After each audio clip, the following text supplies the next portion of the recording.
শাশুড়ি মারে মনে তাবিজ করছে, সেই জন্য 2 দিন পর পর মুরগি হাঁস যখন যেটা পাচ্ছে, যে হাতে পাচ্ছে দিয়ে পাঠাচ্ছে। আহা কি শান্তি, তাই না? কই ছিল এতদিন সেই আদরটা? এতদিন দিলে তো এত কিছু হতোই না। হ্যালো, আসসালামু আলাইকুম সবাইকে, কেমন আছেন? আশা করি ভালো আছেন। আসলে আজকেও আমার শাশুড়ি একটা মুরগি পাঠিয়ে দিয়েছে, যেহেতু ওর বাবা গেছিলো ওদিকে কাজে, সেজন্য দিয়ে দিয়েছে। তো আর কি করার, ওর বাবা তো দেখছে দেশি মুরগি, ও আনে বলতেছে না তুমি আজকে রান্না করো, আমি আজকেই খাবো, যে কয়টাই বাজুক না কেন। তো আমি যে কোনোভাবে ম্যানেজ করে নিয়েছিলাম, বলেছিলাম যে পরের দিন দুপুরবেলা রান্না করব, হয়ে যাবে সারাদিন। তো আমি যেটা বলবো সেটা শুনবে না, কখনো হয় কখনো হয় না। তো সেই জন্য আমার কথা শুনলো।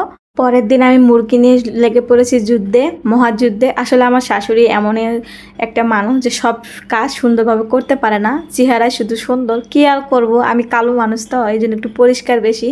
তো নিজের কাজ নিজে করতে আমি পছন্দ করি। আমার শাশুড়িকে বলে দিই যে আপনি যতটুকু পারবেন অতটুকু করে পাঠিয়ে দিন, বাকিটা আমি দেখে নেব। তো সেই জন্যই ওইভাবেই করে দিয়েছিল। আর ওই দিন সময় পাইছিল না যে নাড়ি ভুড়ি বের করবে, সেই সময়টা ছিল না, ওর বাবা সময় দেয়নি আর কি। তো সেই জন্য ওইভাবে দিয়ে দিছিল। তো বাসায় এসে যে 1 ঘন্টা ধরে খাটাখাটি করলাম, করার পরে পুরালাম, পুরাই কিন্তু তরকারিটা আমি সুন্দর করে ধুয়ে এনে তুলে দিলাম। আসলে দেশি মুরগি বলে কথা, খেতে একটু টেস্টি বেশি লাগে। আর যেহেতু টাটকা, আজকে নিয়ে এসে কালকে রান্না করতেছি। ওই দিন রান্না করলে আরও বেশি ভালো হয়, কিন্তু কি আর করা, সেদিন সন্ধ্যা হয়ে গেছিলো, তো সেই জন্য রান্না করছিলাম না। তো আজকে রান্না করতেছি। তো রান্না করতে করতে ভাবলাম যে শীতটা চলে আসতেছে, গরমটা চলে যাচ্ছে। শীতের সময় কিন্তু মানি প্ল্যান্ট গ্রো করে না, আর মানে গোড়া পচে পচে যাওয়ার মতো হয়ে যায়। সেই জন্য চিন্তা করলাম যে এটার মধ্যে মাটি দিয়ে লাগিয়ে দেই, মাটির মধ্যে সুন্দর থাকবে, পচবে না, গলবে না, কিছু হবে না, রুমের মধ্যেও রাখা যাবে, বাইরেও রাখা যাবে। সেই জন্য আর ভাবলাম যে না, এটাই করে ফেলি আজকেই, দেরি হয়ে গেলে পরে শীত পড়ে যাবে, আর করতে পারবো না। সেই জন্য আমি গাছগুলো কিন্তু নামাই নিয়ে চলে আসলাম। এসে আগে ফুটো করে নিচ্ছিলাম, এগুলো কিন্তু আগে পানির মধ্যে দিয়ে রাখতাম। ওই প্রতিদিন পানি চেঞ্জ করা একটা বিরক্ত হলো। আর কি করার, ঘরের মধ্যে বসে থাকা, এগুলো পরিচর্যা করেই তো থাকা আর কি। তারপরও একটু বিরক্ত হয়ে যায় যে প্রতিদিন একটা কাজ করতে কিন্তু ভালো লাগে না, 2-4 দিন পর পর করলে হয়, কিন্তু ওই যে গোড়া পচে যায়। সেই জন্য চিন্তা করলাম যে অত পচাপচি বাদ, ভালো কাজ করে রাখি, ভালো হবে। এই যে আমার বোতলের মধ্যে কিন্তু মানি প্ল্যান্ট লাগানো হয়ে গেছে, এগুলো কিন্তু আমি ঝুলাই রাখবো রুমের ভেতরেই। তো ওদিকে মানি প্ল্যান্ট লাগাতে লাগাতে এদিকে কিন্তু আমি তরকারিটাও কষাচ্ছিলাম। যেহেতু দেশি মুরগি, একটু ভালো করে কষালে ভালো হবে। তার মধ্যে কিন্তু কয়েক পিস আমি আলু দিয়ে দিছিলাম। আজকে ভাবলাম যেহেতু দেশি মুরগি দিছে, তো 4টা ডিমও সিদ্ধ করি, ডিম দিয়ে কিন্তু গোস্ততে খাইতে ভালো লাগে, তার মধ্যে 2টা থাকবে আলু, আরও মজা লাগবে। সেই জন্য আমি ডিম সিদ্ধ করে নিয়েছিলাম, নিয়ে সুন্দর করে এই যে ভেজে নিচ্ছি।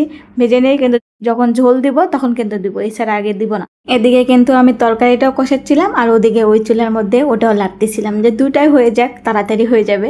তো এদিকে আমি কিন্তু 1 বল কিন্তু পানি দিয়ে দিলাম, আসলে ঝোল দিয়ে দিলাম, সেই জন্য বললাম। আর আমি বেশিরভাগ সময় ওই বলের মধ্যে কাজ করি, তো সেই জন্য অন্য জিনিস আর আনতে বিরক্ত লাগে, ওটা দিয়ে আমি কাজ করে ফেলি। তো ঝোল যেহেতু দিয়ে দিচ্ছি, সেই জন্য আমি ডিমটিও দিয়ে দিলাম। এভাবে কিন্তু একদিন রান্না করে খায় দেখবেন। আমাদের দেশে কিন্তু খায় গরুর মাংস দিয়ে, কিন্তু ডিম দিয়ে খায়, আবার মুরগির মাংস দিয়ে খায়, ফার্মের মুরগি দিয়েও খায়, মানে যে গোস্ত বলতেই খায়। এখন কে কীরকমভাবে খায় আমি তো জানি না, আমরা খাই, সেজন্য আমি রান্না করলাম। তো দেখে মনে হইতেছে না সেই ভালো হবে। ভালো হতেই তো হবে, কারণ শাশুড়ি পাড়াইছে, নিজ হাতে পালে পুষে মুরগি, তাই না? ছেলের বউকে দিছে, আর একটু মতো মজা হতেই হবে। তো এই যে আমি কিন্তু তরকারিটা হয়ে গেছিলো, আমি লবণ চেক করে দেখলাম একটু লবণ কম হয়েছিল, সেজন্য লবণ দিয়ে দিলাম। লবণ দিয়ে কিন্তু চুলাটা বন্ধ করে আমি নেমে নিচ্ছিলাম। দেখে বুঝতে পারতেছেন, মনে হইতেছে না খাই এখনই। কি করা যাবে, আমাদের বাসায় চলে এসেন একদিন, খাওয়াই দেবো। সবাই ভালো থাকবেন। আজকে এখানেই শেষ করতেছি, টাটা।